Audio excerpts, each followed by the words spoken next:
The United States is committed to full equality for lesbian, gay, bisexual, transgender, queer, and intersex people. No one should face discrimination or harassment because of who they are or whom they love. We're proud to partner with the Jaipur Literature Festival to raise LGBTQI+ voices. Enjoy the next segment. Have you ever seen one of those signs being carried at a pride parade which say LGBT rights are human rights? What sort of reaction do you have? Is it intellectually challenging, or does it in fact resonate with you? Hi, I'm Shivraj Parshad, an executive communication and professional development coach, media educator, podcaster, and more recently, a coming out coach. I'll get to that in a bit, but back to the original question. I must admit, for the first 30 years of my life, where I grappled with and stashed deep down inside questions of my sexuality, I never really considered it a rights issue. But things changed after coming out of the closet. I constantly get asked deeply personal and frankly very intrusive questions.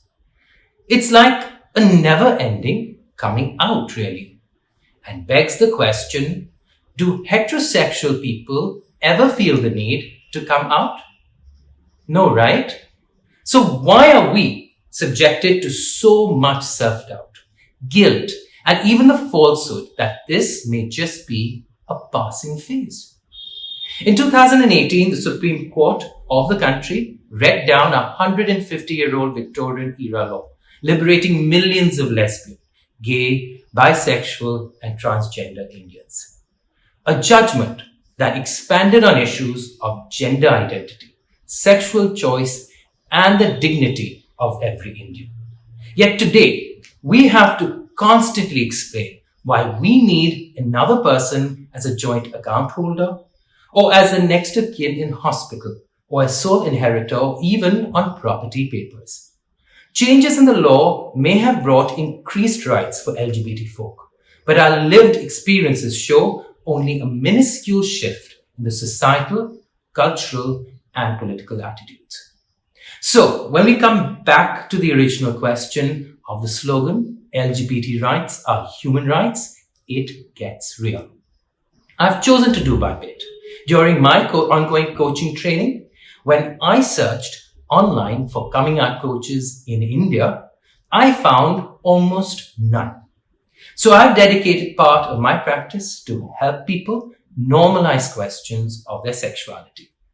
Frankly, just be comfortable with who they are, and the promise that I'll always have your back. As a prolific podcaster and former journalist, I see myself as an advocate, stressing on the importance of sharing stories, lived experiences, having conversations, and documenting our history, and more creative ways to say it's okay, stand tall, and stand proud.